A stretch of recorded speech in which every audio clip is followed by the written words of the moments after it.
Welcome back to the Neutral Zone. Today we're going to be taking a look at the Penn State Nittany Lions as we continue along with our preview series. This might be James Franklin's highest expectations as a collegiate head football coach. Will he be able to meet those expectations or will he fall short? We're going to give you guys our thoughts today, but as always, if you guys are new to the channel, make sure you guys like the video, subscribe to join the nation. Let's get right into the content. This Penn State team last year seemed to answer the question of can they win the big game?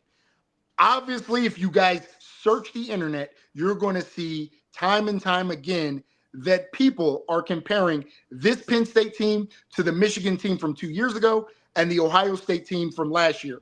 A team that's bringing back a lot of talent, a lot of senior talent for the hopes of winning a national championship.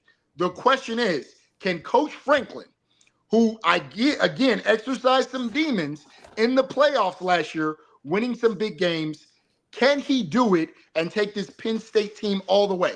We know about a two-headed monster in the backfield. We know about Drew Aller. Can they get some love and some productivity on the outside?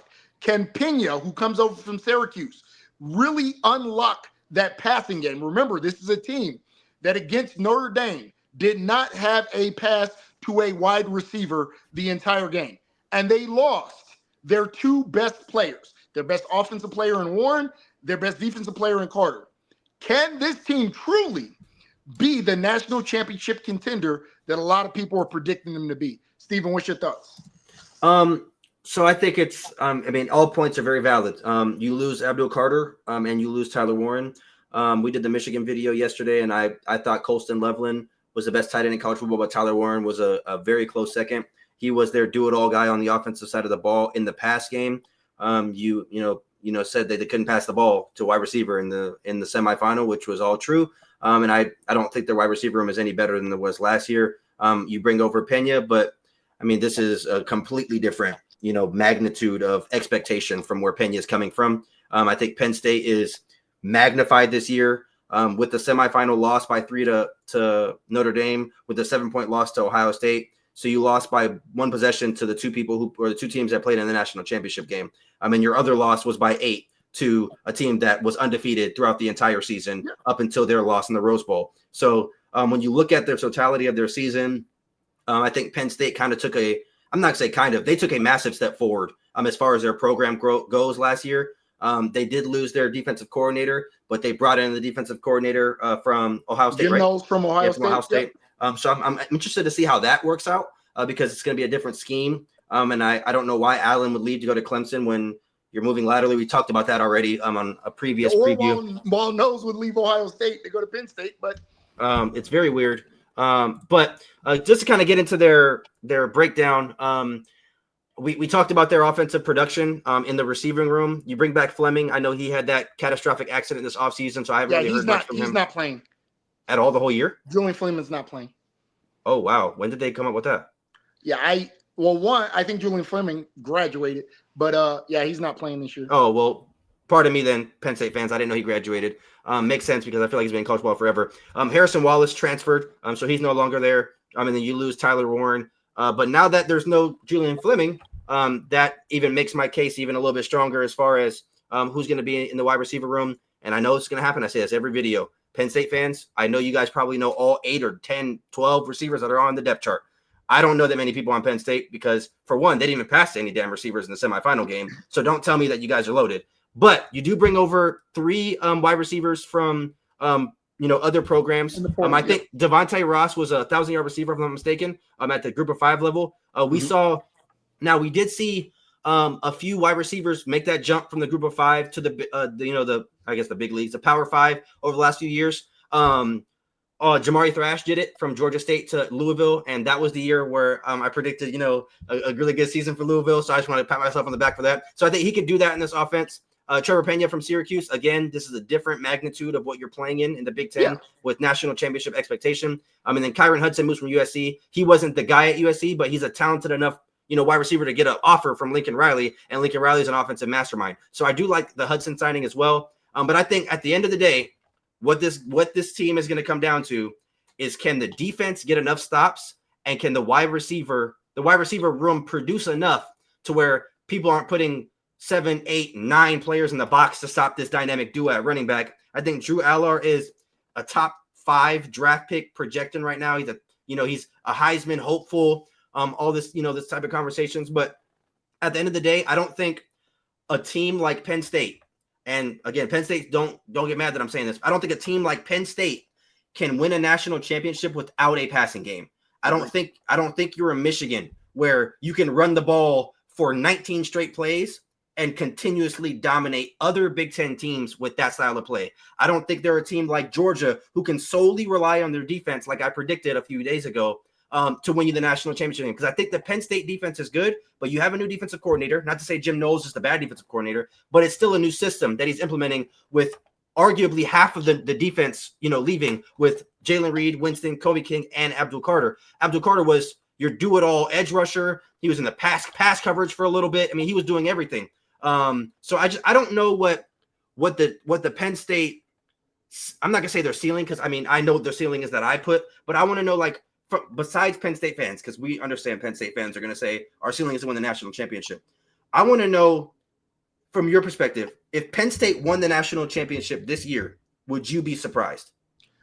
So I'm gonna say, and this is gonna be a hot take, I don't think this Penn State team is as equipped to win a national championship as people are giving them credit for. I think this is a very good team, and Penn State is always. I agree with that. This is a very good team, and Penn State is always a very good team. But even as you look through their run last year, the playoffs, and again, no knock, they beat SMU, they beat Boise State. I don't think those are the big dogs of college football. When you look again, let's go down their schedule, and you look at the tough games. I would say they didn't play Michigan last year. They lost to Ohio State. They lost to Oregon. They lost to Notre Dame. Those, when you look at their schedule, were the 3 best teams that they played last year. They lost all 3 of those games. Yes, they bring back loads of talent, but they lost their best player on offense and defense. They lost their number 1 pass catcher and as you mentioned, Abdul Carter, their dynamic threat off of the edge. True. They bring back a dual-headed monster in the backfield. You're going to win with Katron Allen and Nick Singleton 10 games. You are not going to beat national championship level teams without the ability to threaten them with the pass. When you get to the Georgias, the Texases, the Ohio States, the Notre Dames, if you are one-dimensional, you're not going to win those games. So unless one of those receivers or 2 of those receivers really step up, and again, I still don't know for sure. I think Pena has the ability to be a heck of a receiver, and I said that even if you go to our off-season preview, I said he may be one of the surprises. But like you mentioned, this is a step up. Syracuse was a wide-open offense with McCord slinging the ball all over the field. Penn State isn't going to do that. So, do you put up the same numbers with Penn State? I'll be honest. There's some questions there, and with all their receivers, there's nobody who really pops off that makes me say I have to worry about them and take a man out of the box to stop Katron Allen and Nick Singleton. And again, when you go to the big games with the big time defenses, those teams seem to find ways to shut those guys. And I don't want to say, let me say neutralize those guys a little bit more when you play the big dogs. So the question is, can Penn State, again, great season, lost 3 games, but the 3 games you lost were to the 3 best teams on your schedule. And that seems to be a reoccurring theme. We've talked about the Ohio State, Michigan little brother complex that we have said Penn State has had year after year. They did not necessarily exercise that last year. They didn't play Michigan. They lost to Ohio State. We added some other big brothers. Oregon, you lost to Oregon. Is this year they make that jump? It could be. Let me say, I take nothing from Penn State. If they won it all, I'm not going to say it'd be the same as SMU winning it all, right? But I don't have them as my national championship favorite. And I actually have them a little bit lower than maybe some of the big media talking heads, because I think you have to take into account that Abdul Carter and Tyler Warren were massively impactful to this team last year, and losing them is a really big deal. Yeah, I agree. I mean, I have them going undefeated, so I do want to say that. But I think it's a part of it. Well, the most part of it is Oh, this. hey, you got an error on your thing. What? You said but they play Ohio. You didn't see they play Ohio State. You didn't see that part. Did you Hey, not? stop. Let's rewind the video. Anyways, I thought we was really gonna have to pause it for a second. I have them going undefeated. But like I said, I think in large part, I don't think they can make a deep playoff run with their style of play. I think so. If you guys watched the Oregon video, I said I thought that there was little to no chance Oregon goes into Beaver Stadium and wins that game. But I want to tell Penn State fans the same thing. I think if Penn State played at Oregon, having seen the Oregon environment in person ourselves, I would feel the same way for Oregon beating Penn State. So I think that Oregon game is massive with it being at home. And then I think after that, you really just have the Ohio State game, in my opinion, which I think is a toss-up. Now, obviously, you have them losing to Ohio State. And those of you guys who watched the Ohio State video saw that. I have them beating Ohio State. I think the running game is going to be really good. I think they're going to try to play the similar style of play that Michigan plays. And I think that has given Ohio State a little bit of trouble. I don't think this defense is as good as Michigan's defense was for the past couple of seasons. But I also think Katron Allen and Nick Singleton is better running backs than Michigan had. So it kind of offsets it, in my opinion.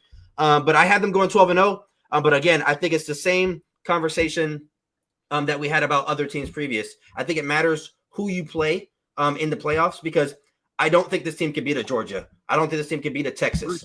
I would favor Alabama over this Penn State team. I just think when you look at really, really good defenses who have been there have been at an elite level for a long time, I don't know if I can trust a team that has not proven to me that they can throw the ball. Drew Allar is a great quarterback. He might come out and prove me wrong and be the Heisman leader the whole season, but I haven't seen it yet. So I want to see that. And I want to see the maturation of his growth as a passer, as well as these guys are bringing in to be receivers for him. Because I think, like you said, I think they can win every game on this schedule outside of Oregon and Ohio State. They can run the ball every damn play. They don't have to throw the ball one time, and they'll beat everybody on the schedule. But I don't think you can beat Oregon like that. I don't think you can beat Ohio State like that. And you damn sure are not going to beat SEC teams like that. And when I say SEC teams, I mean teams that are competing for the big, yeah. Yeah, and I want to say this. It's a point you made a couple minutes ago. You said you're not going to be able to compete against those top upper echelon teams by just running the ball and not having a threat of the pass game. Penn State fans, you saw this against Boise State. You neutralized the best running back in college football last year. Ashton Jeanty ran for, I think, 200 yards on Oregon or something crazy like that. He was running over everybody all season long. He had 30 carries for 100 yards. He averaged 3.5 yards a pop. And you guys won by 3 possessions. And in large part was because you had no threat of anybody on the offensive side outside of Ashton Jeanty. So now you don't have Tyler Warren. So I think not having Tyler Warren, you immediately take away 70% of your, okay, and 70% might be a little bit over and blown out of proportion, but 70% of your receiving production. Now people are going to be zoned in on the run game. I just don't think you can win a national championship like that.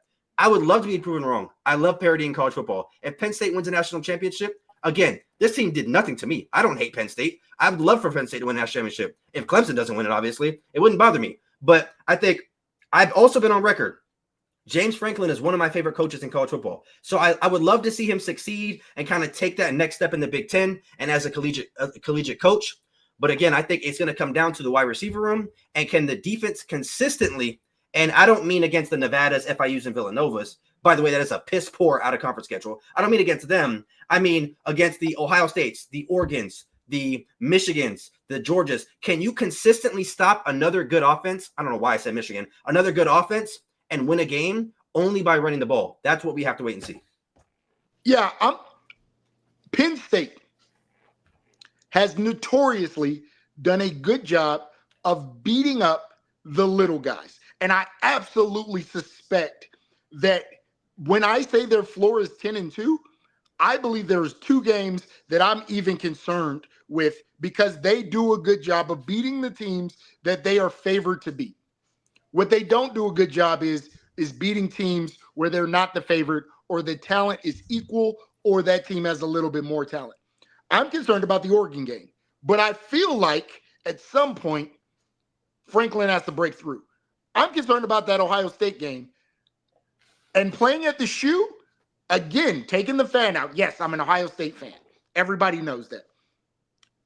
But I think that Ohio State team is more dynamic. I think that defense is going to be just as good as they were last year. Yes, they lost a lot, but Ohio State recruits at a very high level. And you are not going to beat Ohio State like Penn State has not been able to beat Ohio State for a number of years, being one-dimensional. If Penn State is truly going to be a national championship contender, Drew Aller truly has to pop off. And I don't mean against Nevada or FIU or Villanova. I mean we need to see 300-yard games from him in that passing game against Oregon and Ohio State. Because if you do not have the threat of the pass against the big dogs, you are not going to beat them. And we've seen this. And I know Penn State fans are going to be upset. And I know you guys believe that this is your year. I don't. Could it be? Absolutely. I do not have you as the favorite. I don't have you as the favorite to be in the Final Four. You're not one of my Final Four teams. That's not a knock. I don't hate Penn State the same way I hate Michigan. So this is not out of hate. This is out of you have to prove it to me, and you don't have the guys on your roster that make me say, yeah, I'm concerned about these players, not in the running back room, because I am absolutely concerned about that running back room. Those are two amazing, to me, best running back room in college football. But you are not going to line up against the best of the best without the ability to throw the ball and beat them. You're not. You are not. Drew Aller can't have another 2,000-yard season and can't have 100 yards against Ohio State, 100 yards against Oregon, and 100 yards against whoever. Because, again, I absolutely believe you're a playoff team. But I don't think you're going to get the favorable matchups you got this last year. I just don't think the Cards are going to play out that way 2 years in a row. So this year, you're probably going to have to beat a Texas, a Georgia, a name whatever teams you think have the potential to win it all. You're going to have to beat those caliber, those level of teams to win it. You're not going to get an SMU, again, a 1 year ago was a group of 5 team, and then a Boise State who literally was a group of 5 team last year to make it to the Final Four. I don't think the Cards play out that way for you 2 years in a row. So can you beat the best of the best? And the only way you do it is Drew Aller better be everything that we thought he was as a 5-star coming in. And I'll be honest, this is a very conservative team, and I don't believe it. I don't believe it right now. Show me.